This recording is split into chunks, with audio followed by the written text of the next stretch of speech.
Evet arkadaşlar, güneşli bir Samsun günden hepinize merhaba. Kanalıma hoş geldiniz. Bu hafta C-SUV paketiyle karşınızdayız. Bu haftaki konuğumuz Tiggo 7 Pro.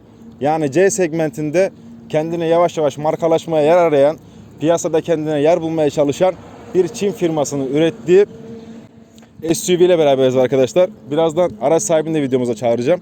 Kullanım koşullarını, yakıt tüketimlerini, binici yorumlarını bize aktaracak. Onu da çağıracağım birazdan.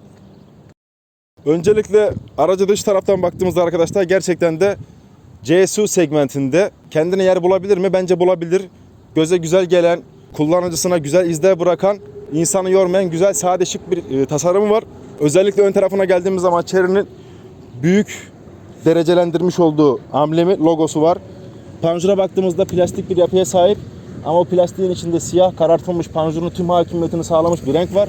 Ve bunun ortasında da krom noktalardan parlak bir görünüm veren, göze sportif bir izlenim sunan güzel bir detay katmış. Gündüz yanan led farlarımız mevcut. Buraya 4 çizgi çekmişler kromdan.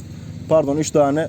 Bu da güzel bir izlenim yaratmış. Farlara baktığımız zaman farlarımız ampulsüz far arkadaşlar. Kristal aydınlatma diye geçiyor. Yani buradan baktığımızda herhangi bir ampulümüz yok. Sade, güzel, yalın bir tasarıma sahip. Jantına geldiğimiz zaman çelikten üretilmiş diye zannediyorum yanılmıyorsam. Siyah alaşımlı çelik bir jant mevcut. Gerçekten de araç çift renk olduğu için üst tarafın siyah, jantların da siyah yakın gri renkte olması gerçekten de sportif, güzel, kullanıcısına iyi izler bırakan bir araba meydana çıkarmış. Lambalarına geldiğimiz zaman Audi gibi olmasa da, tam kaymasa da göstereyim size. Ya böyle yanıp sönüyor, gerçekten de güzel duruyor yani fiyatına baktığımız zaman. Gel böyle yaklaş, bagajına falan bakalım.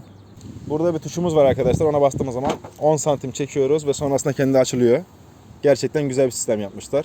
Yaklaş böyle, burada da bir tutamağımız var bagajı kapatmamız için. Buralardan falan kapatmıyoruz. Direkt bunu çektiğimiz zaman kendi kapanıyor. Evet arkadaşlar, bagajına baktığımız zaman C SUV segmentinin kullanıcısının ihtiyaçlarına giderebilen, karşılayacak cinsten bir bagaj olduğunu düşünüyorum ben.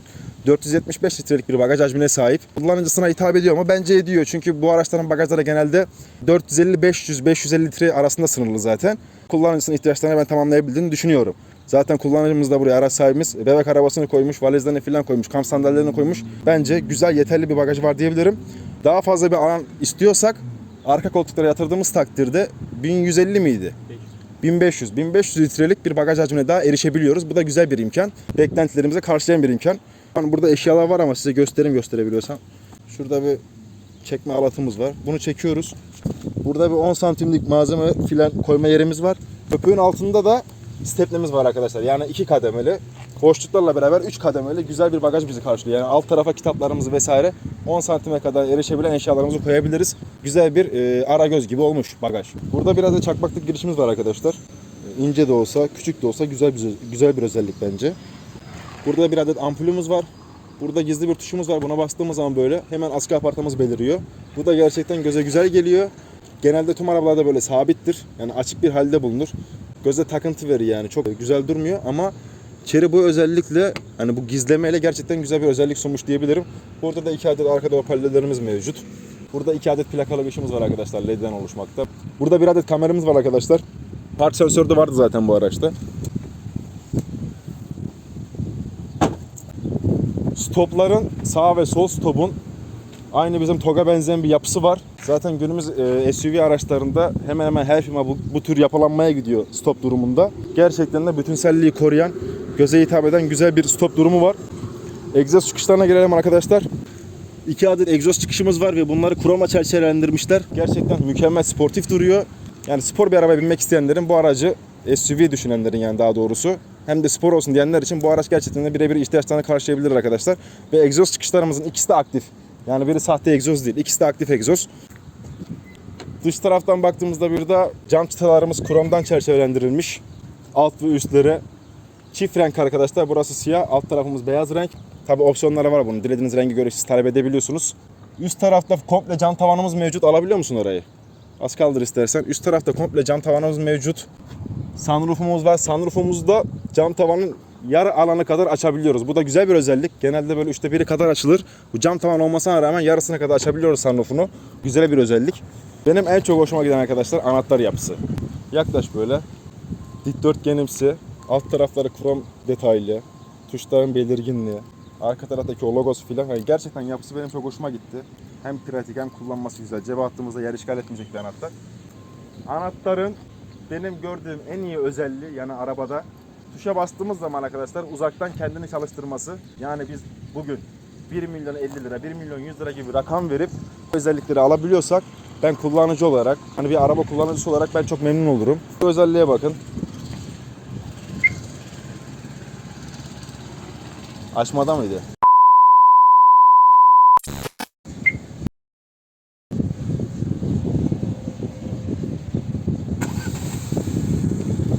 Ses duydunuz mu? Şu an araç çalışır duruma geldi. Yani gerçekten uzaktan kumandayla arabayı çalıştırmak aynı bir oyuncağı çalıştığı gibi his veriyor adama. Gerçekten güzel bir zevk. Ya ben çok memnun kaldım. Beni en iyi tatmin eden özelliği de bu oldu Chery'nin. Uzaktan tuşa bastığımız zaman kendini otomatik olarak çalıştırması. Aynı zamanda start stop'a da sahip zaten aracımız. Yanlış çalıştırmayı öğrendik ama kullanıcımızla beraber kapatmasını bilemiyoruz. Kapatmasını normal kapatıyoruz. Kapatalım onu. Sonra da yavaştan iç hacmine bakalım. Kapıyı açtığımızda bizi komple siyah bir tabaka karşılıyor. Siyahın hakim olduğu bir iç görünümle karşı karşıyayız. Gerçekten de gözü yormayan sade yalın bir tasarım var. Üst tarafa baktığımız zaman böyle yumuşacık, yumuş diye tabir edebileceğimiz güzel bir derimiz mevcut arkadaşlar. Alt tarafına indiğimizde bunun daha matımsı bir hali var. Aynı bu 2018 Corolla'larda videomuzda çekmiştik. O yapıya sahip bir doku var burada. Pütürlü ve mat bir dokusu var. Kol dayanmayana baktığımızda ise arkadaşlar burası da yumuşak. Çift dikiş görünümünü belli eden bir farklı renk, yani beyaz iplikle yapılmış. Bu da sportif, güzel, entelektüel bir görünüm sunmuş arabamıza. Cam açma tuşlarımızın uçları da krom. Güzel bir detaya hakim olmuş. Burada da sert bir plakamız mevcut. Yani bir Çin firmasının ben bu derecede kaliteye önem vereceğini düşünmezdim, yani beklemezdim. Özellikle de konfor paketinde. Yani bu araç 3 paketten oluşuyor arkadaşlar. Comfort, boş paketi. Bir üst paketi Luxury paket ve onun daha da üstte Excellent paket arkadaşlar. Yani Comfort paketinde de böyle ayrıcalıklı, güzel, kaliteli bir dokuya yer veren Chery'e ben buradan kendi adıma teşekkür ediyorum. Gerçekten de kullanıcısının boş paket de alsa ihtiyaçlarına, kullanış özelliklerine erişebildiği güzel bir özelliğe sahip. Bu beni gerçekten tatmin etti. Niye tatmin etti? Çünkü bu araç 1 milyon lira gibi bir rakamlara satışa çıkıyor arkadaşlar. Yani 1 milyon liraya bu kaliteyi almak bence her kullanıcının isteyebileceği, fiyat performans diye nitelendirebileceğimiz bir terimi bizlere sunuyor. Ve ben bundan dolayı bu araçtan çok memnun kaldığımı söyleyebilirim. Birazdan araç sahibini de çağıracağım zaten. Ona da sollarımızı yöneteceğiz. Buraya baktığımız zaman burada yapma bir krom duruyor, böyle yapay bir krom ama gerçekten güzel bir duruşu var. Kapı mandallarımız da plastik ama kroma benzetilmeye çalışılmış. Ayrıca bu kapı kollarıyla ilgili de arkadaşlar size bir bilgi vereyim. Yani seyir halindeyken arkadaşlar ayrıca içeride herhangi bir çocuk vesaire olduğu zaman biliyorsunuz kapı kollarıyla falan çok oynarlar, severler bu tür oynamaları. Bir kere açtıkları takdirde kapı, yani araba buna izin vermiyor herhangi bir tehlikeye karşı. Bu manda 2 defa çektiğimizde kapılar kendini aktif ediyor. Zaten ikinci kez çekinceye kadar da yanındaki ebeveyni vesaire çocuğa müdahale edebileceğinden dolayı tehlikelerin, kazaların önüne geçilmiş durumda. İnce de olsa, küçük gibi de gözükse gerçekten güzel bir detay arkadaşlar bu. Yaklaş böyle içeriye. Yani direksiyon simidimiz filan gerçekten de böyle etli, dokulu, çok güzel. Yarıya kadar pütürlü. Yine alt tarafın yarısı da pütürlü.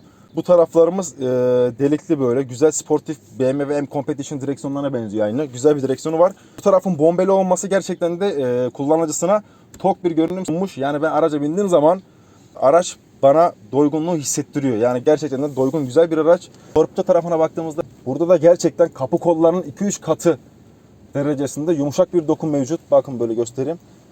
Yani burada bile bu derece ayrıntıya önem vermeleri beni gerçekten tatmin etti yani bir kullanıcı olarak. Bu taraflarımız sert plastik tabii, normal olması gerektiği gibi. Multimedya sistemine baktığımızda yine müzik kontrollerimizi, navigasyon kontrollerimizi bu alandan yapabiliyoruz arkadaşlar. Yalnız bunun 360 derece görünümlü olan versiyonları da var multimedya sisteminde ama bunlar Luxury ve Excellent paketlerinde var diye biliyorum ben bunları. Onun haricinde klima kontrollerimizi yakından gel böyle. Buradan ayarlayabiliyoruz ve bu ayarlamaları dokunmatik bir şekilde yapıyoruz. Bu da gerçekten güzel durmuş. Burada vites gerçekten çok büyük. Yani doygunluk arayanlara, tatminkarlık arayanlara, benim vites topuzum nerede diyenlere bu aracın vites topuzu ideal diyebilirim. Yani gerçekten bunu niye bu kadar büyük yapmışlar anlamadım. Ama istensizce göze güzel geliyor yani. Gerçekten de dolgun duruyor. Burada bir tuşumuz var arkadaşlar. Bu tuşumuz ise yokuş kalkış desteği arkadaşlar, bildiğiniz üzere. Konfor paketlerine buna yer vermeleri beni tatmin etti yani. Gerçekten güzel. Burada da elektrik park frenimiz var. Bu tarafta ise arkadaşlar bu tuşa bastığımız zaman araç normalde bildiğiniz üzere seyir halinde lambalarda durduğumuz zaman stop ediyor. Buna bastığımız zaman o özelliği pasif hale getirmiş oluyoruz. Şuradaki tuşumuz ise arkadaşlar sembollerinden anlaşılacağı üzere çok dik rampalardan aşağı doğru indiğimiz zaman motoru yormayacak bir şekilde aracın devrini kendisine göre otomatik ayarlayan sabit bir hızda verimli bir yakıt tüketimi sağlayarak güzel entegre bir iniş yapmamızı sağlayan bir hamle yapmışlar. Gerçekten bu da beni tatmin etti. Klima menfez peteklerimize gelecek olursak burada tuşlu bir görünüm olması gerçekten güzel. Dış tarafı pütürlü bir yapıya sahip. Burada baştan aşağı dikdörtgen bir krom çıta var. Bu da güzel. Aynı şekilde krom çıtaları ince hat. Aşağıdan biri geliyor. Sağ kapıya doğru devam ediyor. Güzel bir bütünsellik yaratmış. Onun haricinde kol dayamerimizi açtığımız zaman, bunu çektiğimiz zaman bu alt tarafta bir kutu, iki kutu maksimum kola koyabileceğimiz, içeceğimizi koyabileceğimiz soğuk hava depomuz mevcut. Bu da güzel bir özellik. Uzun yolculuklarda vesaire gerçekten de sürücüsünün ihtiyaçlarını giderebilen, hele ki yaz aylarında gerçekten de tam anlamıyla kullanabileceğimiz güzel bir özellik olarak bunu araca entegre etmişler arkadaşlar. Onun haricinde buraya geldiğimiz zaman yine klima panelimizin üstünde bu tuşlarımızın hepsi, bunlara basabiliyoruz. Gerçekten dokusu ve çıkarmış olduğu ses de güzel. Size biraz da kadrandan bahsedelim. Start stop tuşuna bir kere bastığımız zaman kadran karşılama bizi karşılıyor. Açılmadı şu an. Kadran karşılaması gerçekten de hoş. Turkuaz rengiyle bizi karşılıyor. Gerçekten Chery'nin üstten duruşu da güzel. Burada tüm klima detaylarımız vesaire, yolculuk mesafemiz, kilometre göstergelerimiz, tüm sensörlerimizin, lastik basınç sensörlerinin yer aldığı panel LED'den güzel bir dokuya sahip yani. Onun haricinde lastik basınç sensörlerimize değinelim arkadaşlar. Ekranda 4 lastiğin de kontrolüne hakim olabiliyoruz. Yani lastik basınç sensöründen lastiklerin ısı derecesine kadar bunu tam karşımıza oturtmuşlar arkadaşlar. Gerçekten de kullanıcının elinin altında olan, hakimiyet kurabildiği, yani seyir halindeyken aracın neresinde ne var diye tespit edebildiği güzel bir kadran bizi karşılıyor. Bu benim çok hoşuma gitti. Yani lastiğin ısısı ve hava basıncına kadar görebiliyoruz. Bu gerçekten güzel. Torpidoya baktığımız zaman burada bir tuşumuz mevcut. Yani mandallı bir torpido açma gözümüz yok. Bu tuşa bastığımız zaman kendi otomatik olarak ağır bir şekilde iniyor arkadaşlar. Bu da gerçekten modern bir izlenim taşıyor bana göre. Kapatırken normal manuel bir şekilde kapatıyoruz. Ve diğer değinebileceğim hoş, estetik bir özellik ise, bak şöyle alabiliyor musun? Şu konsolun alt taraftan boşluklu bir yapıya sahip olması.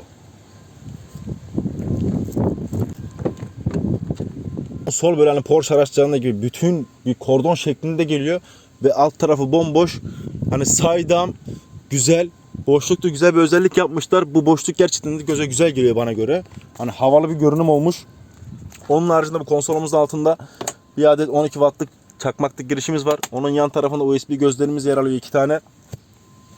Yani iç hacmi gerçekten güzel. Dokusuyla, detaylarıyla güzel. Koltuklarına baktığımız zaman arkadaşlar derisi de gerçekten güzel. Bu tarafları, kenarları mat bir deriyle çerçevelendirilmiş. Orta tarafları aynı direksiyon simidinde yer alan, orta simidinde yer alan dokulu, yani delikli süngerden çevrelendirilmiş ve kırmızı dikiş ve yanındaki beyaz dikişlerle de sportif güzel bir görünüm sunmuşlar. Arka tarafa bakalım biraz diz mesafesine.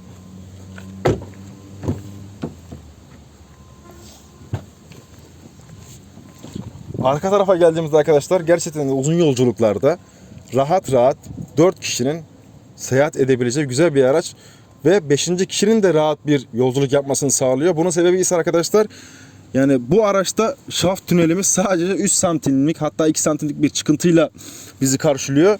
Yani ortaya geldiğimiz zaman 5. kişi de gerçekten rahat bir, konforlu bir şekilde seyahatini yapabilir. Konforlu, güzel bir seyahate hakim olabilir diye düşünüyorum ben. Şaft tüneli gerçekten de güzel. Onun haricinde buradaki klima menfez detaylarımız da güzel. Tigo'nun burada yazısını var. Dokulu bir yazısını basmışlar. Yine açma tuşlarımız böyle, menfezlerimizin krom. Burada siyah parlak piyano bilek bir detayımız var. Bu da güzel. Yani arka taraf beni tatmin etti arkadaşlar.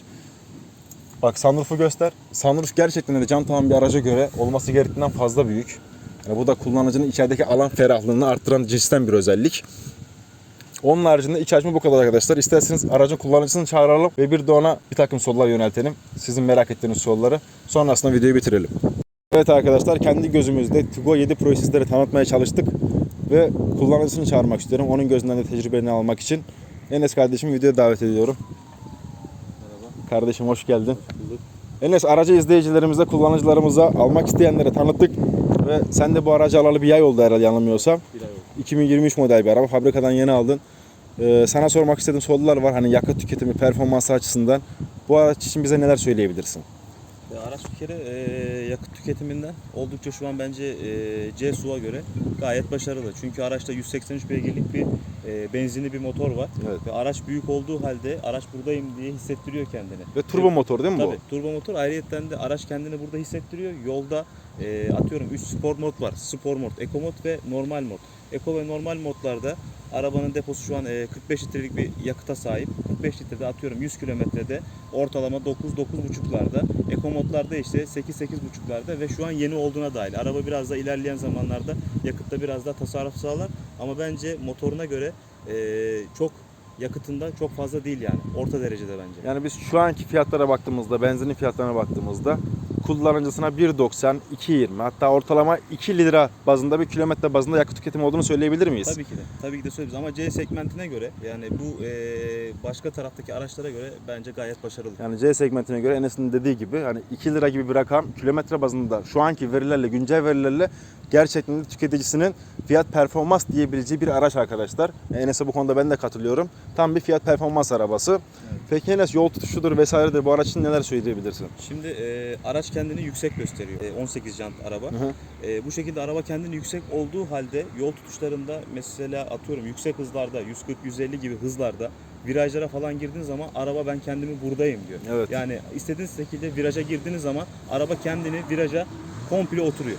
Araçta hiçbir şekilde esneme, hiçbir şekilde savurma veya kullanıcısına takla atacakmış gibi hiçbir şekilde korku vermiyor. Yani yola çıktığı zaman yolu ısıran cinsten bir yapıya sahip Aynen diyorsun öyle, değil mi? aynen. Peki bu aracı alman için diğer bir sebep ne olabilir senin gözünden mesela? Bir arabanın bence duruşu diyelim. Çünkü duruşu arabanın gerçekten ben buradayım hissi veriyor. Hı hı. Arabaya böyle baktığım zaman araba geniş bir hacme sahip ve sportif bir gövdeye sahip.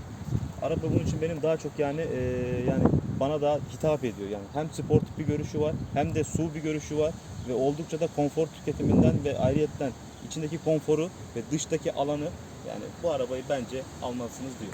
Ya zaten bu arabayı Alben'in yapan özelliği bence dış tasarım açısından çift renk olması. Evet. Yani o üst tarafın, Gesto'nun üst tarafı yani siyah ve alt tarafın beyaz olması bu aracı farklı, sportif, dinamik bir görünüm katmış dediğin gibi ve ayrıyetten de cam çıtalarının kalın bir kromdan olması. Yani normalde hakim olduğumuz kromların bir tık daha kalın versiyonu mevcut bu arabada. O da gözü dolduran, güzel bir doygunluk veren bir hissiyat. Ve kapı kulplarının da gövde renginde olması bu aracın albenisi daha da arttırdığını söyleyebilirim ben. Yani Enes'e ben tasarım konusunda katılıyorum arkadaşlar. Dediği gibi yani jantın büyük olması da bu araca aynı bir köpek balığı görünümünde gösteriyor yani. Gerçekten de kullanıcısının 1 milyon liraya, 1 milyon 100 liraya bu aracı verdiği zaman helalinden güzel bir araç almış oluyor yani. Gerçekten de güzel. Peki Enes, kullanıcıların bu aracı motor bakımından almalarını önerebileceğin bir nedenin var mı yani? Bu özellik harbiden de bu arkadaşlarım, bu kardeşlerim alsın diyebileceğin güzel bir özellik sayabilir misin bize? Ya şöyle diyebilirim mesela. Şimdi araç 183 beygirlik bir motora sahip ve bunu destekleyen bir şanzımanı var. Bu şanzımanla motor birbirine çok uyumlu. Değil mi? Yolda gittiğiniz zaman mesela vites geçişlerini hiçbir şekilde hissettirmiyor. Araba vites geçişleri 7 ileri olduğu halde araba viteslerini çok hızlı bir şekilde geçiriyor ve siz şu an hangi vites hangi geçtiğinizi fark edemiyorsunuz. O konudan çok iyi bir tasarım konusu, şanzımanla motor uyumlu. Yani vites geçişlerini en az sarsıntı verecek şekilde yapıyor diyorsun yani. Evet. İşlevini gerçekten de Evet. kusursuz yapıyor. Bu saydığı özellik gerçekten de doğru arkadaşlar. Ben buraya kadar Enes'le geldim arkadaşlar. Gerçekten de dediği gibi vites geçişleri kusursuz, sonsuz bir CVT şanzıman edasıyla çalışan vites şanzıman bağı var. Yani güzel bir özellik saydı Enes bize. Evet arkadaşlar, bu hafta size Tigo 7 Pro'yu dilimizin döndüğünce anlatmaya çalıştık. Buradan Enes kardeşime teşekkür ediyorum. Buraya kadar geldi, zahmet etti. Videomuzu izlediyseniz arkadaşlar kanalımıza abone olup bizlere destek olabilirsiniz. Bir dahaki videoda görüşmek üzere. Kendinize iyi bakın.